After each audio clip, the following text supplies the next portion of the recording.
Luzon. Mga kapuso, perfect po para sa buong pamilya ang pamaskong pasyalan sa Pampanga.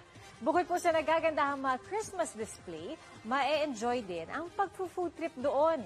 At nakatutok live si Claire Lacanilao ng GMA Regional TV, 1 North Central Luzon. Claire?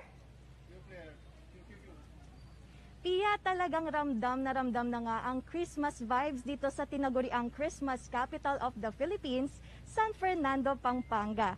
Tiyak na swak sa mga bata at young at hearts ang all-wrapped Christmas display na binuksan sa publiko. Ang isa sa pinaka-inaabangan ang pagpapailaw sa bagong Christmas pasyalan. Highlight sa pasyalan na ito ang snow blasting, makukulay at kumukuti-kutitap na tunnel of lights na perfect Instagrammable sa mga pumibisita dito, kung saan pwedeng magpa-picture. Tampok din ang mga kalesa rides at tampok din ang giant ribbon na sumisimbolo sa pagbuklod-buklod at pagkakaisa ng pamilya at komunidad. At kung gusto namang at kung nagutom naman sa pamamasyal, tampok din ang iba't ibang food trip sa Market Bazaar dito sa San Fernando, Pampanga.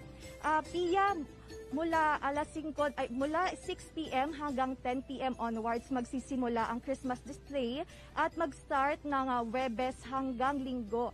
At maaari namang pumunta dito kahit walang vaccination card basta't sumunod sa health and safety protocols. Balik sa iyo, Pia.